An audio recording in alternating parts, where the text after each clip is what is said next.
Sa puntong ito, plano ni Mayor Isko Moreno na magdeklara ng state of calamity sa Maynila dahil sa mga pagbaha. May report si Vel Custodio ng PTV. Vel? Alan, asahan na katamtaman hanggang sa malakas na ulan dito sa Maynila batay sa localized rainfall advisory sa mga oras na ito. Kung maglalabas kayo ay magdala ng panangga sa ulan kagaya ng payong at kapote. Dahil sa walang humpay na ulan, gutter deep ang baha sa Taft Avenue, Maynila. Diskarte ng mga drivers, dumaan sa bandang gilid ng highway kung saan mas mababaw ang baha. Habang wala namang baha sa Espanya, wala ring baha at patuloy ang paglilinis ng mga naiwang kalat sa Divisoria.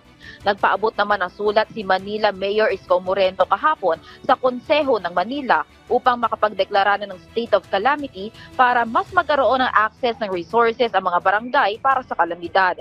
Magsasagawa ng emergency session mamaya ang Konseho ng Maynila tungkol dito. Samantala sa Pantalan, ayon kay Philippine Ports Authority spokesperson Eunice Monte, mula sa nasa 500 stranded individuals, wala nang stranded sa mga pantalan ng Manila sa North Port, Bataan, Basbate, Leyte, Bohol at Negros Occidental. Handa naman magbigay ng assistance ang Philippine Ports Authority kung sakaling may ma-stranded pa na pasahero, kagaya ng hot meals at DSWD relief packages. Ayon naman sa Philippine Coast Guard, wala ring na-monitor na stranded vessels, rolling cargoes at motor bangka sa lahat ng pantalan sa bansa. 5 vessel at 51 motor bangka naman ang nakashelter sa NCR Central Luzon at Southern Visayas dahil sa hanging habagat. Kung sakaling may emergency on inquiry sa biyahe, pwedeng tumawag sa Port Police number 0908-346-2702.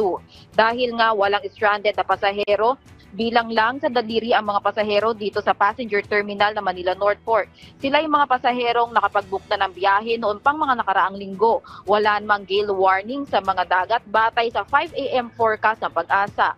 Laging umantabay sa official social media page ng Philippine Ports Authority para sa update ng mga advisories. Mula dito sa Maynila, para sa Integrated State Media, Vel Custodio, PTV. Maraming salamat, Vel Custodio ng PTV.